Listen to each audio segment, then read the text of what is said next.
दिल्ली नगर निगम में 27 गांव का मुद्दा हमेशा से ही चर्चा में रहता है। कुछ महीने पहले सरकार ने जीआर जारी किया।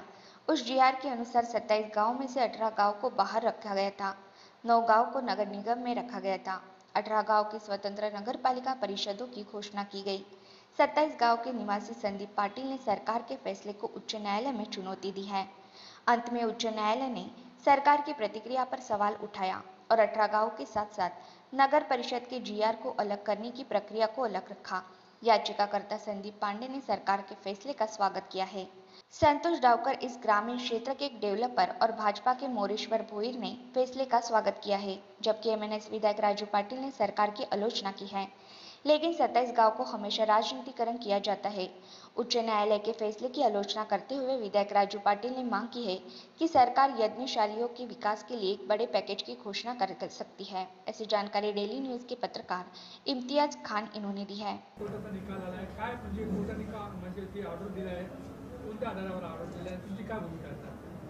मुळात 24 जून 2020ला जो राज्य सरकारने ज्या 2 अधिसूचना काढलेल्या आहे, या अधिसूचनेला चॅलेंज म्हणून ही आम्ही सगळी मंडळी मुंबई हायकोर्टामध्ये आम्ही धाव घेतली आणि गेल्या बऱ्याच हिअरिंग झाल्या आणि आज शेवटी सन्माननीय न्यायमूर्तीने जो निर्णय दिला की ह्या महानगरपालिकेच्या आयुक्तांनी जे पत्र काढलेलं ते तथ्यहीन होतं। कारण की ज्यावेळेला महानगरपालिका आपला निर्णय एखाद्या वरच्या व्यवस्थेला कळवते त्यावेळेला जनरल बॉडी मीटिंगचा ठराव असणं अपेक्षित असतं, महासभेचा ठराव असणं अपेक्षित असतं, परंतु त्याचा अभाव होता। ह्या विषयावरती निराधार ठरली। त्यानंतर राज्य सरकारने जी अधिसूचना काढली त्यासुद्धा बऱ्याच त्रुटी होत्या।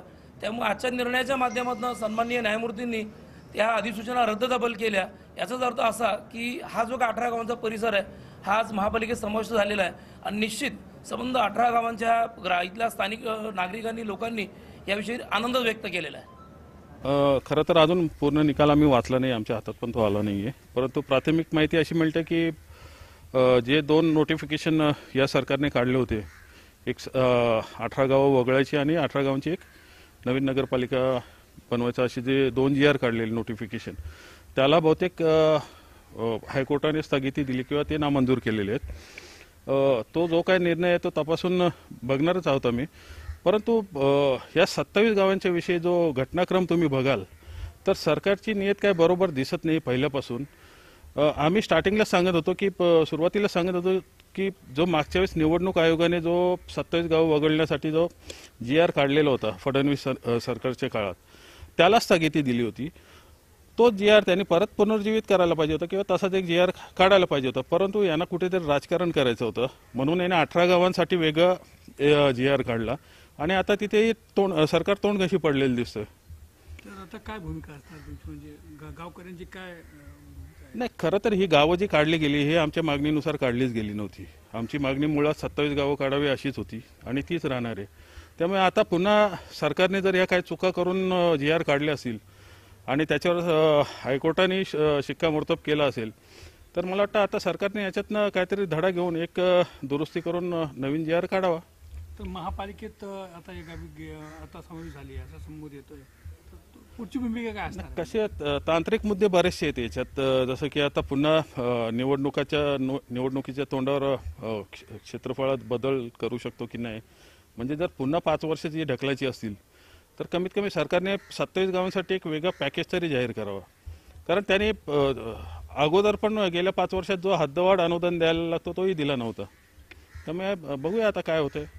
कसं आहे, तुम्ही जर बघायला जाल तर इथल्या ज्या भूमिपुत्रांच्या ज्या जागा आहेत त्यांच्यावर कुठलाच विकास होताना दिसत नाही। मोठमोठे लोढा किंवा रुनवाल सारखे जे बिल्डर्स येत आहेत त्यांना MMRDA कडनं प्लॅन पास होतो, त्यांचं काम होऊन जातो, परंतु आमचे जे भूमिपुत्र आहेत त्यांना नाईलाजाने इथे अनधिकृत म्हणून त्यांच्या बांधकामावर शिक्कामोर्तब केलं जाते, त्यांची कुठेतरी कुचंबना होते, त्यांच्यावर अन्याय होते। मुळात ही 27 गावं जेव्हा नगरपालिकेत होती, कल्याण डोंबिवलीचे पूर्ण रिझर्वेशन या 27 गावांमध्ये टाकले गेले होते, तेव्हापासून जो अन्याय या गावांवर चालू केला तो आज तक काही थांबलेला नाही। मोठी